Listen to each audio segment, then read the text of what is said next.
नमस्कार प्यारे मित्रों। आज से हम लोग बात करने वाले हैं आयुर्वेद संग्रह गाइड के बारे में, अर्थात जो गोविंद पारी की जो गाइड है उसके बारे में हम लोग बात करेंगे। उसमें भी हम लोग ने तुलनात्मक अध्ययन अर्थात जो स्टार्टिंग के 1 से लेकर 77 पेज या 1 से लेकर 80 पेज जो होते हैं वो वेरी वेरी इंपॉर्टेंट होते हैं किसी भी आयुर्वेद के एग्ज़ाम में। चाहे आपका बीएमएस का नेक्स्ट एग्ज़ाम क्वालिफाई करना हो, चाहे आपका बीएमएस के बाद आपको पीजी की प्रिपरेशन के पॉइंट ऑफ व्यू से एमडी एमएस, चाहे मेडिकल ऑफिसर की तैयारी करनी हो, तो वो सभी में हेल्पफुल होता है और वेरी वेरी हेल्पफुल होता है। तो आइए शुरू करते हैं। एक एक पेज की हम लोग पर डे बात करेंगे। तो यहाँ देख रहे होंगे कि तुलनात्मक अध्ययन है ना। तो यहाँ पर देखेंगे पहला पॉइंट क्या है, त्रिसूत्र। पहला क्या पॉइंट क्या है, त्रिसूत्र। त्रिसूत्र का जो मतलब होता है हेतु लिंग औषध। क्या होता है, हेतु लिंग औषध। तो यहाँ पर देखेंगे कि त्रिसूत्र को अन्य नाम से भी जानते हैं, त्रिस्कंद। किस नाम जानते हैं, त्रिस्कंद। क्योंकि आप देखेंगे त्रिस्कंद का मतलब भी होता है हेतु लिंग औषध। और ये त्रिस्कंद या जो त्रिसूत्र होता है वो किसके लिए होता है, स्वस्थ और आतुर दोनों व्यक्तियों के लिए होता है। प्रश्न पूछेगा त्रिसूत्र है किसके लिए, स्वस्थ व्यक्ति के लिए, आतुर के लिए कि दोनों के लिए। तो ऑप्शन सही रहेगा बोथ ऑफ दीज। तो देखेंगे यहाँ पर पूछता है कि हेतु लिंग औषध में प्रधान कौन होता है या प्रथम कौन होता है। तो यहाँ पर प्रधान मतलब श्रेष्ठ कौन होता है, हेतु प्रधान होता है, ध्यान दीजिएगा। उसको देखेंगे दूसरा पॉइंट क्या है, त्रिदंड। त्रिदंड इसको क्या बोलते हैं, सत्व आत्मा शरीर। ध्यान दीजिएगा, त्रिदंड सत्व आत्मा शरीर है। इसी त्रिदंड का दूसरा नाम क्या है, पुमान। क्या नाम है, पुमान। पुमान। और उसी को अधिकरण भी बोलते हैं, पुमान या अधिकरण नाम भी बोला गया है त्रिदंड को, सत्व आत्मा शरीर को। देखेंगे नेक्स्ट पॉइंट है त्रिस्थूल। त्रिस्थूल वात पित्त कफ को बोलते हैं, वेरी वेरी इंपॉर्टेंट है।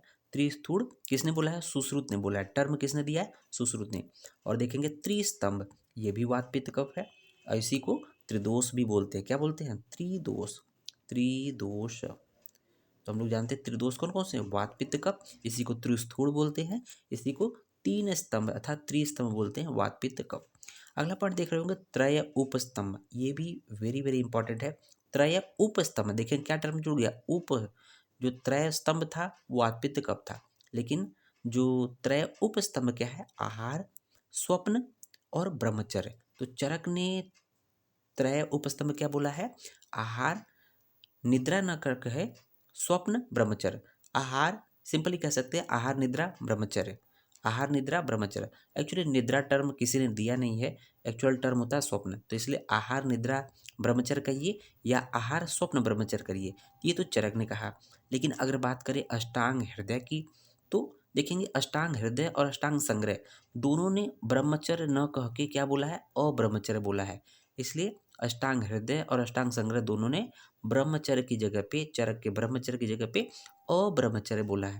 तो ये टेक्निकल पॉइंट है बच्चों, आपसे एग्जाम में जब भी पूछे जाते हैं तो छोटे छोटे पॉइंट होते हैं, यही प्रश्न बनते हैं।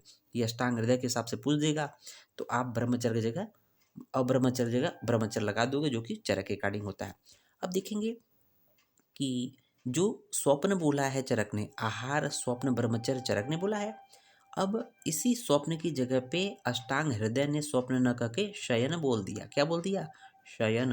बाकी अष्टांग संग्रह ने स्वप्न ही बोला है, चरक ने स्वप्न बोला है, बट हृदय ने स्वप्न की जगह शयन कह दिया। तो चरक के हिसाब से आहार स्वप्न ब्रह्मचर्य, अगर हृदय के हिसाब से बोले आहार शयन और ब्रह्मचर्य, और संग्रह के हिसाब से आहार स्वप्न और ब्रह्मचर्य। समझ में आ गया।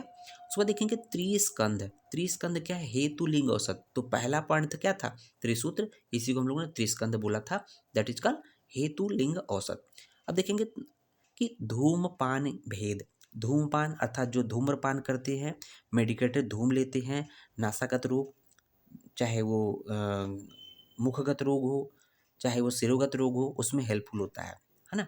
तो यहाँ पर धूमपान के भेद की बात किया है। चरक ने 3 भेद बोले हैं, सुश्रुत ने 5 भेद बताए हैं, सारंगधर ने 6 भेद बोले हैं। तो ये भेद याद करना ज़्यादा इंपॉर्टेंट है।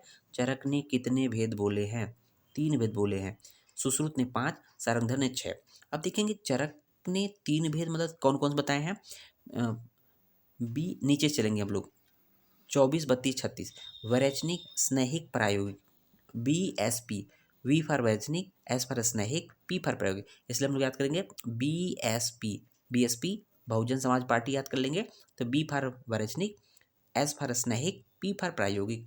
तो यहाँ नीचे से याद करेंगे 24 32 36। ध्यान दीजिएगा 24 इसका जो प्रमाण है धूम नेत्र का प्रमाण अंगुल प्रमाण में बताया गया है। वैज्ञानिक 24 अंगुल, स्नेहिक 32 अंगुल, प्रायोगिक 36 अंगुल होता है।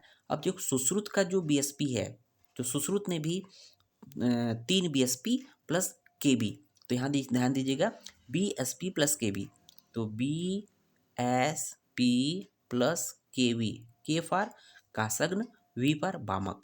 तो बी फॉर वैरेचनिक स्नेहिक प्रायोगिक 3 पहले के हो गए और 2 एक्स्ट्रा क्या बोला KV, केंद्रीय विद्यालय वाला KV अर्थात के फॉर कासग्न, वी फॉर बामक। तो देखेंगे लेकिन प्रमाण की बात करेंगे तो यहाँ पर डिफरेंस रहता है। वैरेचनिक का जो है BSP का जो है चरक का 24 32 36 था। सुश्रुत क्या हो जाएगा 24 जगह 24, 32 जगह 32, 36 जगह 48 हो जाएगा। 36 जगह 48 हो जाएगा सुश्रुत का। और देखें कासग्न का 16 अंगुल, बामन का 16 अंगुल। सारंगधर और वाग्भट दोनों का ये क्या है उन्होंने 6 वेद बोले हैं। सारंगधर और वाग्भट ने 6 भेद बोले हैं। तो यहाँ पर देखेंगे उन्होंने इसी जो BSP था जो वैरेचनिक था उसको तीक्ष्ण बोलते हैं, स्नेही को क्या बोलते हैं मृदु बोलते हैं, प्रायोगिक को शमन बोलते हैं। ये सारंगधर और वाग्भट का मत है। ठीक है तो यानी देखेंगे तीक्ष्ण वाला 24 32 और 40 ये थोड़ा अलग हो गया। चरक का 36 था, सुश्रुत का 48 हो गया, लेकिन सारंगधर ने 40 अंगुल बोल दिया। ध्यान दीजिएगा। और जो कासग्न बामक जो सुश्रुत ने बोले थे कासग्न बामक 16 थे, लेकिन सारंगधर और वाग्भट के जो कासग्न हैं कासग्न कितने हैं ये है 16 अंगुल, लेकिन बामक 10 अंगुल है। कासग्न 16 अंगुल, बामक 10 अंगुल है ना। वाग्भट के कासग्न 10 अंगुल और बामक भी 10 अंगुल होते हैं। अब यहाँ देखेंगे सुश्रुत ने ब्रणधूप नेत्र की लंबाई वेरी वेरी इंपॉर्टेंट है। ब्रणधूप नेत्र की लंबाई अकॉर्डिंग टू सुश्रुत 8 अंगुल मानी है। उसी पॉइंट ऑफ व्यू में देखेंगे वाग्भट ने ब्रणधूपन नेत्र की लंबाई वही पॉइंट है बट ये 10 अंगुल मान लिया है। सुश्रुत ने ब्रणधूपन नेत्र की लंबाई 8 अंगुल मानी है, जबकि वाग्भट ने ब्रणधूपन नेत्र की लंबाई 10 अंगुल मानी है। अब देखेंगे प्रायोगिक धूमपान के काल। प्रायोगिक धूमपान के काल की बात करते हैं तो चरक ने प्रायोगिक धूमपान के कितने काल बोले हैं वेरी वेरी इंपॉर्टेंट है। चरक ने प्रायोगिक धूमपान के 8 काल बोले हैं। कौन कौन से स्नान के पश्चात, भोजन के पश्चात, वमन के पश्चात, छींक के पश्चात, दातौन के पश्चात, नस्य एवं अंजन एवं निद्रा के पश्चात। ये टोटल 8 काल बोले गए हैं। अब देखेंगे यहाँ पर वाग्भट का नाम लेने से देखेंगे यहाँ पर कि 2 पॉइंट है कि अष्टांग संग्रह ने तो 24 माने हैं। देखेंगे 8 + 11 + 5, 8 + 11 + 5 इसको हम लोग लेंगे BSP। तो कौन कौन से BSP तो इसी को देखेंगे 8 + 11 + 5 कितने हो जाएंगे ये अष्टांग संग्रह का है 24 हो जाएगा, लेकिन अष्टांग हृदय ने 24 न करके 23 माने हैं। ठीक है ना, याद रखिएगा। तो यहाँ पर हम लोग दिखा है अष्टांग संग्रह के 24 हैं जबकि अष्टांग हृदय के 23 है। तो तीक्ष्ण वाला 5 है, मृदु वाला 11 है, मध्यम वाला 8 है ना। अब यहाँ देखेंगे कि सुश्रुत के जो धूम्रपान थे सुश्रुत ने धूम्रपान काल कितने माने हैं 12 माने हैं। कैसे 12 माने हैं BSP 354 याद रखिएगा। सुश्रुत के धूम्रपान काल 12 माने गए हैं, लेकिन कैसे याद करना है BSP वैरेचनिक स्नेहिक प्रायोगिक 3 5 4 354। तो वैरेचनिक का 3 बार, स्नेहिक को 5 बार और प्रायोगिक को 4 बार। तो ये BSP 354 अर्थात 3 + 5 8 8 4 12 है ना। तो ये चीज़ें आपको इम्पॉर्टेंट है। अब देखेंगे प्रायोगिक। अब ये सुश्रुत का तीनों है तो BSP मतलब वैरेचनिक स्नेहिक प्रायोगिक। तो देखेंगे सुश्रुत का BSP। तो वैरेचनिक वाला 3 काल है 3 बार और स्नेहिक के 5 काल है, प्रायोगिक के 4 बार, 354 हो गए। अब यहाँ पर देखना है वैरेचनिक वाले देखेंगे स्नान और प्रायोगिक में देखेंगे स्नान, ये दोनों कॉमन होते हैं। ये पूछा जाता है कि कौन सा वैरोचनिक और प्रायोगिक दोनों में कॉमन है? तो स्नान जो है दोनों में कॉमन होता है, ये प्रश्न पूछा जाता है। अब देखेंगे नेक्स्ट, निद्रा के भेद। निद्रा के भेद की बात करते हैं तो यहाँ पर एक पॉइंट हम लोगों ने अलग से लिखा है कि सारंगधर ने निद्रा एक मानी है। सारंगधर के अकॉर्डिंग निद्रा कितनी होती है? एक होती है, वन, ओनली वन, है ना। हारित ने निद्रा की उत्पत्ति आकाश महाभूत से मानी है। हारित ने निद्रा की उत्पत्ति आकाश महाभूत से मानी, इसको नोट डाउन कर लीजिएगा। अब देखेंगे चरक ने निद्रा के भेद कितने माने हैं? 6 माने हैं। चरक की निद्रा के भेद 6 हैं। कौन कौन से? तमोभवा, श्लेष समुद्भवा, मन शरीर श्रम संभवा, आगंतुकी, व्याधि अनुवर्तनी, रात्रि स्वभाव प्रभवा। यहाँ पर जो इम्पोर्टेंट पॉइंट है तमोभवा, तमोभवा को हम लोग अरिष्ट बोलते हैं। अरिष्ट अर्थात मृत्यु सूचक लक्षण होता है। उसको देखेंगे जो लास्ट में है रात्रि स्वभाव प्रभवा। रात्रि स्वभाव प्रभा को भूधात्री निद्रा बोलते हैं। क्या बोलते हैं? रात्रि स्वभाव प्रभवा, जो भूधात्री निद्रा, क्योंकि रात में भूत आते हैं इसलिए इसको भूधात्री निद्रा से याद कर लेंगे। अब देखेंगे सुश्रुत ने निद्रा के 3 भेद बोले हैं। कौन कौन से? तो स्वाभाविक, वैकारिकी, तामसी। तो आप लोग को अलग लिखा होगा लेकिन इसको थोड़ा अलग कर लीजिएगा, गलत ये थोड़ा सा है। स्वाभाविक, वैकारिकी, तामसी, ये आपके सुश्रुत ने निद्रा के 3 भेद बोले हैं। तो सुश्रुत ने निद्रा को पापमा और विष्णु की माया कहा है। क्या बोला है सुश्रुत ने निद्रा को? पापमा। क्या है? पापमा, पाप आधा प मा, पापमा और विष्णु की माया। किसकी माया? विष्णु की माया। पापमा और विष्णु की माया बोला है सुश्रुत ने निद्रा को। अब देखेंगे वाग्भट ने निद्रा के 7 भेद बोले हैं। तो 7 भेद कैसे बोले हैं?